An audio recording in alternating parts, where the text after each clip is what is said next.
Taliban. Hi guys. Hi Hershey. Hi Sai. Hi, How are you guys? I'm good. How are you? I'm good. Thanks for asking. I'm good too.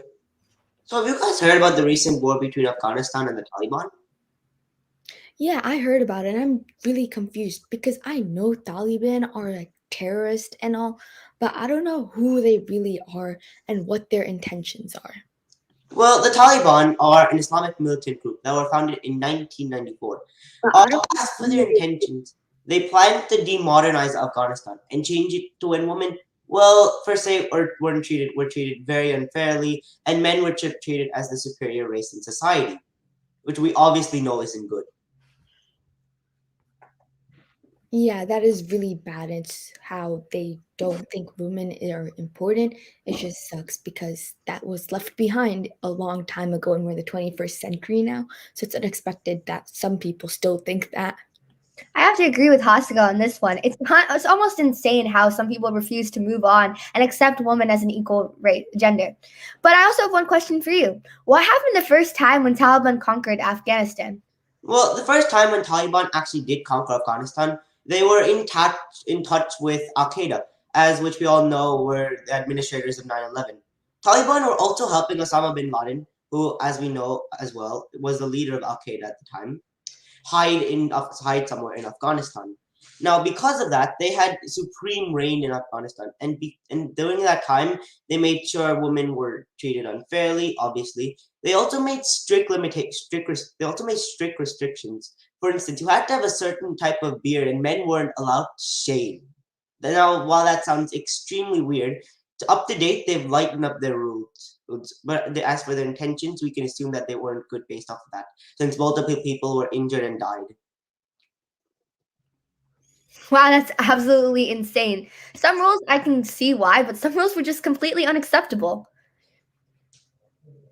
It's so weird how they have this rules that aren't even like make sense because in my point of view, I don't know why they have to ban such a thing that you have to shave with just for men. That's just weird and out of place. But what happened when Kabul conquered in how did Kabul conquer in such short period of time with the Afghanistan military being like 3 times the size of Taliban? Well, keep in mind that at the time, the Afghanistan military was extremely weak. Biden had recently removed the Afghanistan troops stationed there since he didn't want them dying in Afghanistan, and he wanted to end the war between them and the Taliban for once and for all. However, because the Taliban didn't have the US Army support, they didn't train because they had no situations to enact. They had no military. The military wasn't used that much at the time, and along with that, they also had a poor leadership since the Afghanistan president had left the country at the time. Because of that, the military was extremely vulnerable and weak, making it the perfect time to attack. It fascinates me how such a leader can leave their whole country behind when they're in like grave danger. It makes me think like that he shouldn't be the leader if he just doesn't care about his community that much. I have to agree with Hasiga. Although I shouldn't be fascinated, I think that really, it truly is an interesting thing. And like, was he really deserving of the title? So my final question to you is: will the Taliban stop their rule after they demonetized Afghanistan? Well, most likely not. Because when you put it into perspective, if the Taliban are successful with demodernizing Afghanistan and they just leave it after that, it's likely that Afghanistan would go back to its ways when women were treated fairly and everything was equal and good. And because of that, if the Taliban and because of that, the Taliban probably don't want it to happen. Thus, they're going to continue their rule until people actually mend or adapt to this new way of life where women are obviously treated lower than men. That is very unfair to the country because we are modernized now and they should have that freedom that they aren't even able to get because of Taliban and their unmoralistic rules. Hmm. Yeah. And I agree with the fact how both of you agreed that when the president actually left Afghanistan, and that shouldn't really be qualified as a leader, since he wasn't there to maintain balance in his country and lead and give the proper guidance to the military when that actually happened.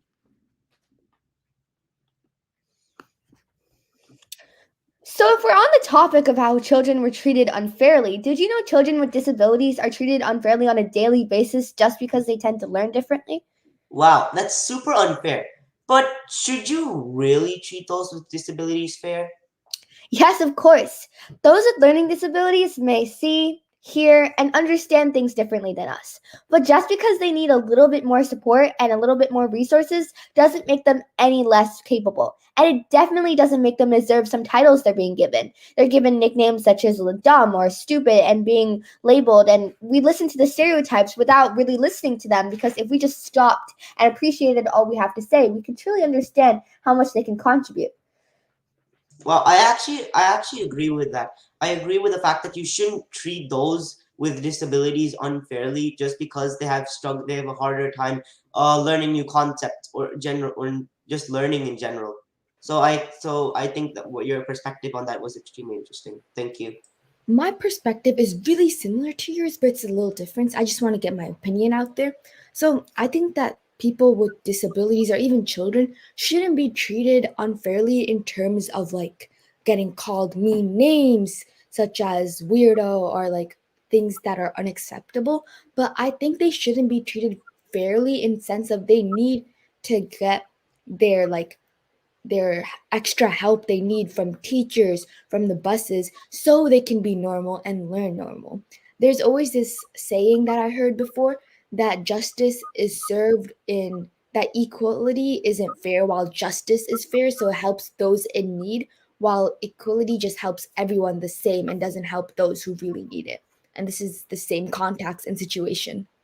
I guess I can hear what you're saying, Hasaka, but I think there's a true difference between equal and fair, and we need to treat everyone around us fairly, not necessarily equally. So I think if you're putting into retrospective, if you take someone with who might have a reading disability, right, and they might still be learning differently and like learning in a different environment, and you give someone who doesn't have a reading disability both the test and give them both 30 minutes, that's certainly not fair. However, if you gave the person with a disability maybe a little bit more assistance and more time, they could produce just the same results as them, maybe even the same score. So yes, we must treat them fairly, but not necessarily all the time equal, at least from a young age. That is exactly what I'm talking about, except some tend to believe that fair and equal are the same, but you can always look at them as the same or not the same. But if people do describe equal as fair, then you shouldn't be treating them fair, but you shouldn't be treating them bad and like unworthy. I guess there's a lot of meanings and definitions to the two world when you put it into like perspective, but in this case, fair and equal don't necessarily always mean the same thing. Yeah, I agree with the fact that, like earlier what Harshini said, by giving a disability, not exactly, by giving a disabled person on a test a little bit more time or a little bit more assistance as compared to a normal person or student in a test, I feel like that would help them excel more as an individual and possibly get the same score. But now that I've mentioned this, Harshini, what do you think are some actions that can be taken to preserve the rights of children with disabilities? Well, there already have been actions set in the past. If you want to go into that, in 2015, actually, the United Nations set forth like a set of like sustainable development goals, cost like in a time span of like 2015 to 2030. And if you don't know what these goals are, it's like basically the goals for the future where they plan to advance from there. And this addressed three different aspects. Economic, social, and environmental. So it really focused on creating an equal space for those experiencing disabilities in their school area, right?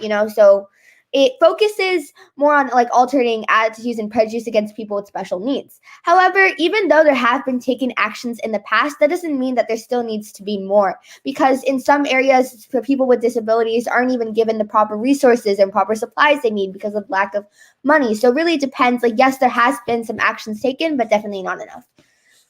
Well, Uh, I'm just wondering, I'm sorry, do you want to go or should I? you can go. You can go. It's fine. Well, I'm just wondering if these people who don't have the enough funding to take care of these disabled people should be characterized as bad, because they honestly aren't literally trying to like be unfair to them. They just don't want to not give enough because of the lack of funding. So is it really their fault? Because if they can't provide what they need to, I don't think they should provide anything at all.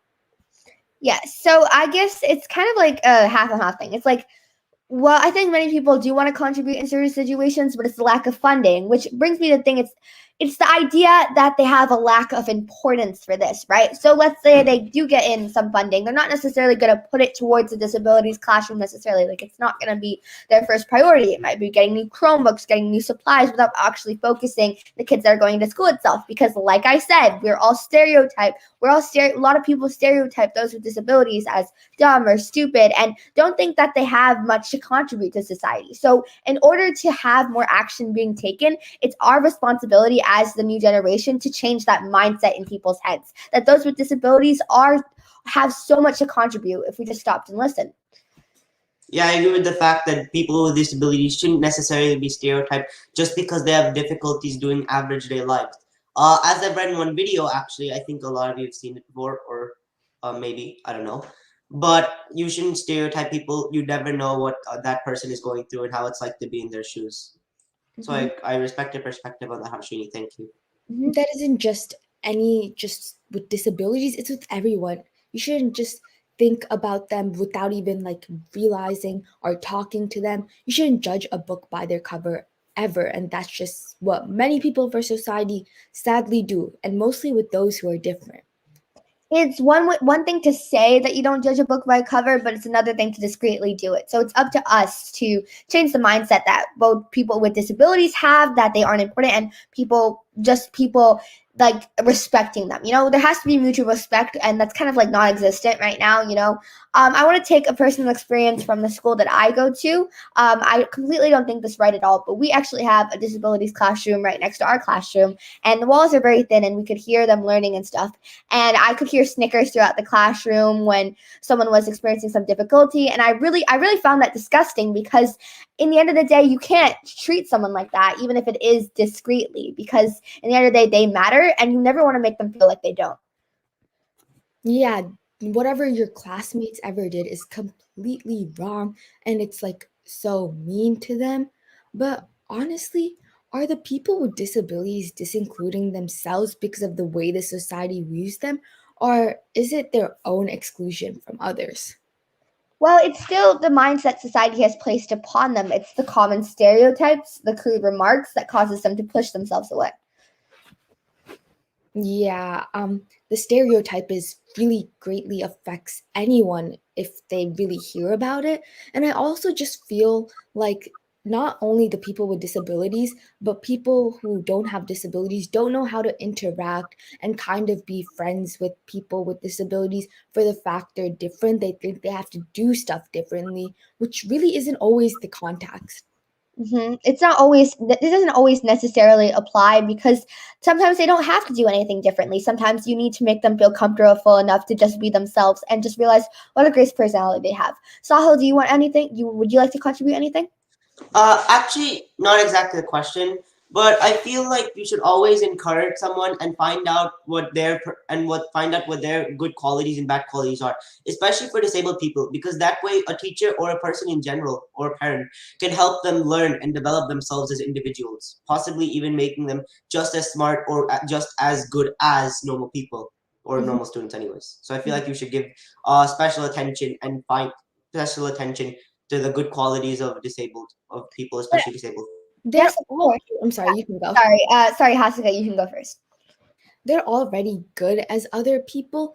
I just feel like that the people with disabilities are already comfortably expressing themselves in their disability. That kind of sets people to be afraid of how they should act in front of them or what they should do. And sometimes they're just being plain rude, while in other times they don't know like what to do, how to be friends, if this is how they really act, or if they need help. It's just how our brains work in every situation of what we need to do to continue it or be good.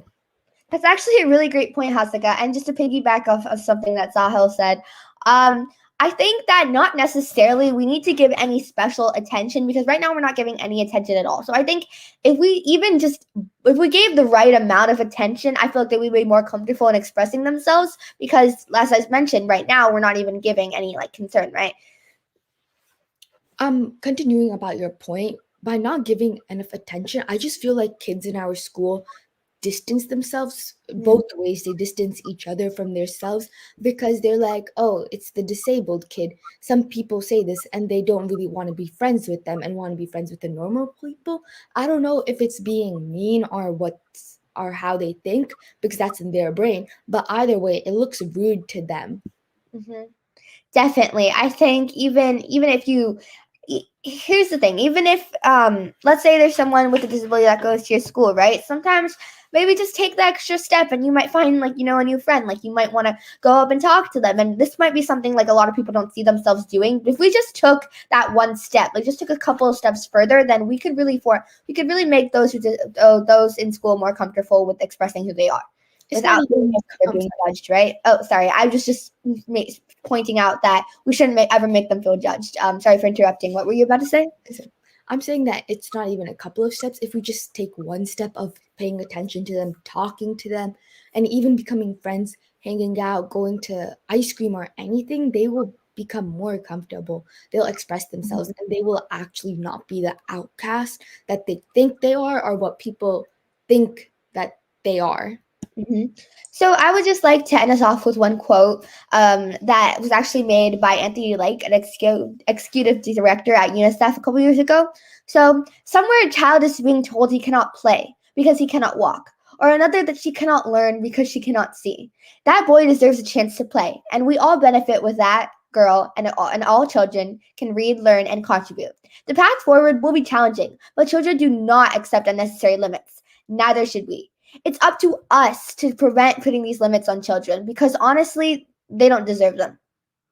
We should just let their imagination run free, right? The same way ours do. I mean, we still are kids. I mean, everyone's imagination should be run free, even if they're adults, because just like having imagination is amazing because you can think what you want without people judging you or anything. And you can also have amazing ideas and inventions in the future. Mm-hmm. Yeah, that quote can tell. Oh, sorry if I interrupted. You're gonna say anything? Go, Sal. I was. Oh, okay, thanks. I also feel that that quote represents a lot of the ways that we should treat disabled people or disabled children, as a matter of fact, just as we do with normal people, just as we do with kids such as us. I also feel that students should take initiatives to actually talk and learn this with disabled people. Maybe that way they can get more accustomed to being around people and in general excel at life. Mm-hmm. Well, talking about your idea, in my school, we have this new thing called Excel, where we work on going back to the community since COVID-19 has affected us greatly. And how we do it is that we all like talk and it doesn't usually the disabled kids and the other kids are separated so the disabled kids can get their needs. But in Excel, all the kids are put together because it isn't learning. It's about developing the community and your friendships with other. So we all just sit and talk with the disabled kids and everyone, and it really grows connections and lets them show who they really are. And I feel like every school should do this because it's a great idea and it helps grow the community, friendships with other people and disabled people, which is like you hit one bird with two stones. I mean, you hit one stone with two birds. So it works. Jessica, that's a really great program. I really agree because school is a place where we learn new things, knowledge, and also real life skills. And I think that school is also a place where you get the opportunity to interact. I know personally, I look forward to going to school every day because I get to see my friends, I get to see people, and I enjoy learning new stuff, right? So I think it's important to also have school a place where you can learn to form like deeper connections with others and just learn the importance of communication. It also just makes school fun, genuinely, when you have a literal class just to talk to your friends and grow and play games. Mhm. Yeah, I feel like that specifically can help an individual grow friendship bonds or just grow as an individual in general. Well, at the topic of school, I've actually heard of this new thing called school vouchers, but I don't really know what they are about. I heard Hasaka, you know a lot about that. Yeah, neither do I. Can you please enlighten us, Asika? So, school vouchers are these vouchers that are made of like taxes from our taxpayer money, and they work on getting kids out of failing public schools where they're education and opportunities are going to go nowhere, especially those in bad communities and underfunded schools have these failing public schools. So they choose a kid who applies for these school vouchers and gets them out of these schools to a private school of their choice. Sometimes they pay the whole fund of the private school, while other times they only pay few and help them rather than paying all of it.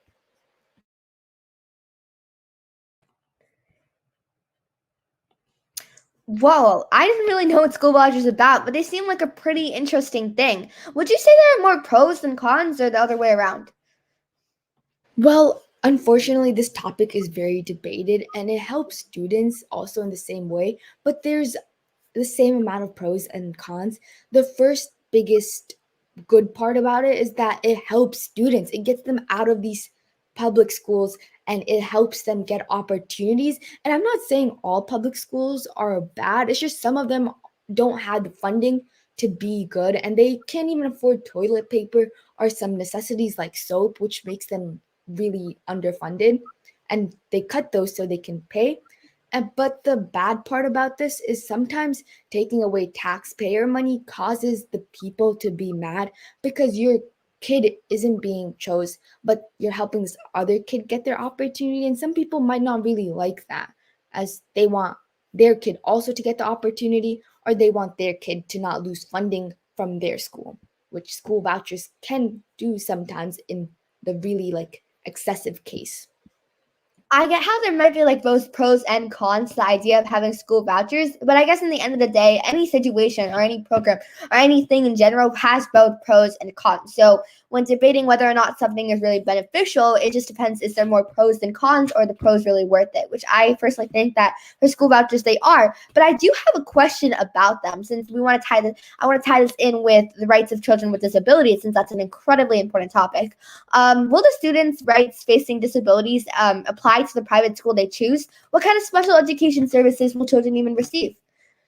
Well, I'm going to tie this with your answer that you answered before when we asked a question. So, actually, some private schools don't have the exact funding. I know it's private schools and they're supposed to be rich and they're supposed to have all these good opportunities, but sometimes they use the money to, most of it on like people who don't have disabilities to up their opportunities, and that doesn't leave much for ones with disabilities, so they don't have the exact funding to always like have all disability people to come in. So sometimes private schools don't allow people with disabilities, and that is really bad and all, but most private schools actually have to allow students with disabilities due to the act of Americans with Disabilities. And also the child with disabilities can always choose any school they like if they are really like have issues, not like issues with reading and a lot of stuff. They can go to a disability school specifically made for disabilities with the money they are given from the school vouchers. So in both cases it helps them in many ways. Now, obviously, oh, sorry, you want to go? No, you can go. Okay. Now, obviously, school vouchers, as you mentioned before, is a debated topic, and there are multiple pros and cons towards it. But why do you think school vouchers are becoming more popular as time progresses? Well, they're becoming more popular because more states are allowing school vouchers to take place, and it's constantly being debated in the Congress and all if they should be allowed, which is why they're becoming popular. And also, not only this, but they're helping students in day to day lives by getting better opportunities, like I stated before, which is really, really important. While on the other hand, it also causes failing public schools to lose some funding because the taxpayer money is going for that kid to get out of there. Okay, thank you for answering my question. Mm-hmm. Well, I have to admit, I was a little wary at first, especially how children with disabilities might be treated if they're accepted into the school voucher program. But I think I'm glad to see that some students, even if it's not all, are given more opportunities and equal access to some of the resources they might need to progress even further, right? I mean, if their public school isn't in good condition, that's not necessarily their fault, right? And I think school vouchers really help them take the next step in their education and getting the best that they can possibly can. Yeah, Well, as do I. oh, I'm sorry. Mm. Well, while talking about failing public schools, not only this, but another pro is that school vouchers force public schools, especially failing public schools, to get better so they stop losing like their children that are going and using the school vouchers to get better opportunities. So it forces these public schools to get better and not have the name of failing anymore, which is really important. So I actually have a additional question. If you were given an opportunity to get a school voucher, would you take it or would you give it to somebody else? Well, in my opinion, my school is pretty good. It has really good teaching standards and everything. So I wouldn't really need it. So I wouldn't take it, but I would give it to someone who needs it more than me, who actually goes to a failing public school. But what do you think, Sahil?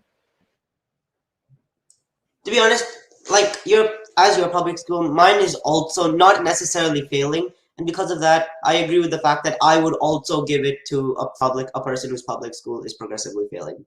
Yeah, same. I think since we all live in like the same area, I think the school system here is like, well, I guess we're really thankful for it, right? Because it is creating a supportive and it's like this nicer school areas, but not all children get that same, opportunity. So I think school Uh, vouchers is a really great Sorry. program. Sorry. Yes, as do I. As much as I wish that all other students think like us, but there are some students, and this is just not some, a lot of students who are in really good public schools and have the opportunities take these school vouchers. It's a good idea, but being treated to the wrong people because they apply for them and they're going to a perfectly good school. And that's just because they want to go to a religious school rather than going to their public school, which isn't really the best at heart, in my opinion. But it Mhm. isn't fair for those who are in failing public schools and can't get it because these other kids who have perfectly good education take the opportunity. I think you're right on that, Hasaka. I think sometimes some certain schools want students that'll make them quote unquote look good. I think that these opportunities are not given fairly to an equal audience, are given to the intentional targeted audience and given to those who live in perfectly good areas with perfectly good schools or sufficient number of schools that don't necessarily need a school voucher. So I think if they just targeted the right audience more, then this program could really, skyrocket. Yeah, I personally feel that school vouchers necessarily shouldn't be given to public schools that aren't actually failing, because otherwise, in that, it wouldn't be completely useless, but it would be unfair to the public schools that don't have a numerous amount of opportunities or are just in genuine failing. So because of that, I feel like it should be targeted into the right audience, This because is otherwise, it's going to be useless. I'm sorry, but this is the issue with like every and almost every, not there's very few, but most philanthropy like projects, ideas, they always go to the wrong people, and it's just because people like misusing opportunities that others don't have. And it isn't fair, but I feel that if the school vouchers and the Congress can like spot on make sure that only the people in failing public schools get it, I feel like this idea would be amazing and the best thing ever. And most of the cons on this side is that they're going to the wrong people, and people are paying taxpayer money. That's the only two issues. And one of it can be gone by just one idea of not giving them to people with amazing education. Like I mentioned earlier, there's always going to be more pros. There's always going to be pros and cons in a situation. Like, do you think like overcrowding in private schools would ever become an issue due to the amount of students that are suddenly given the opportunity for school vouchers, and even students who are at perfectly good public schools that choose to go to a public school? Do you think that ever be an issue? Well, if you think about it, the private school have to accept these students. The school voucher is just helping them get money and giving more opportunities for those who are smart enough to go to this private schools.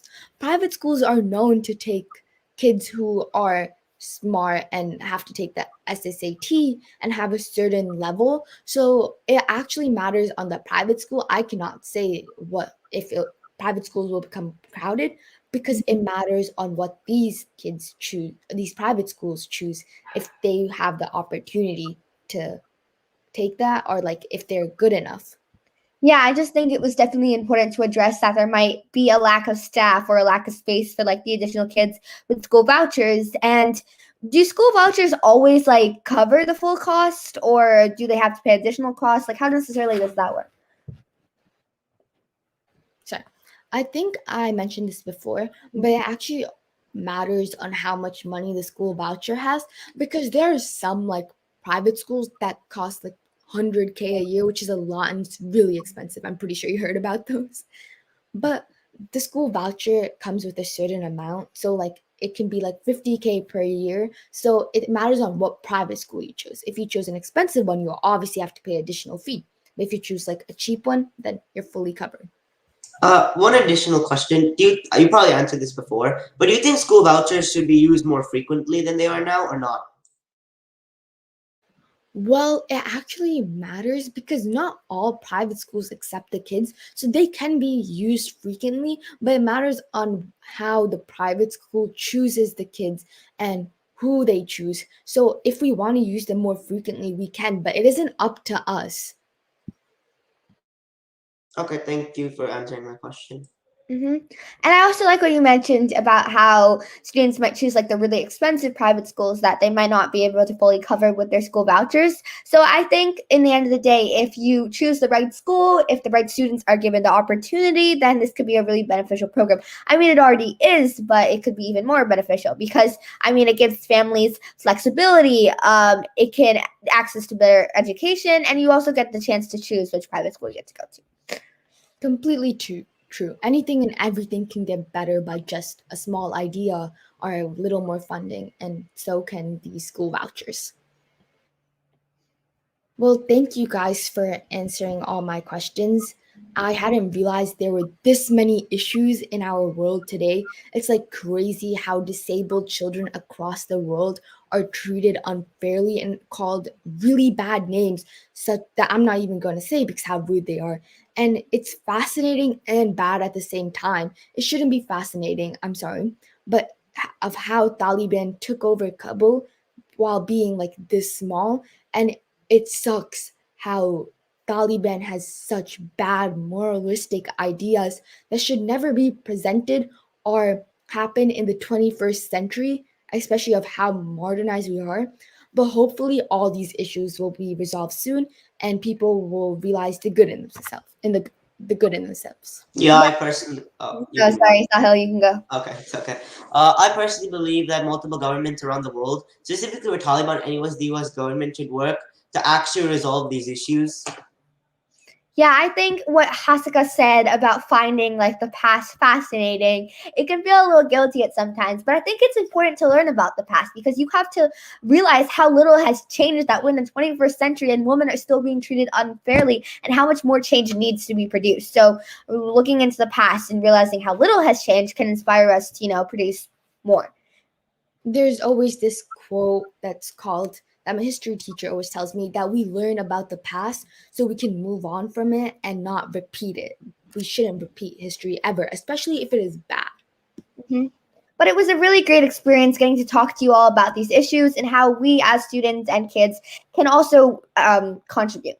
Yeah, thank you so Yeah, much. It opened up thank my you eyes both. so much of how many issues we have in this world that we don't really recognize and put attention to, especially like the disabled children, how they're treated so bad. Mhm. Yeah, Definitely. thank you both for enlightening me on how disabled people are treated and most importantly, school vouchers. So thanks for Thank you that. so much. This was a really great experience, and this conversation was very enlightening. Yeah.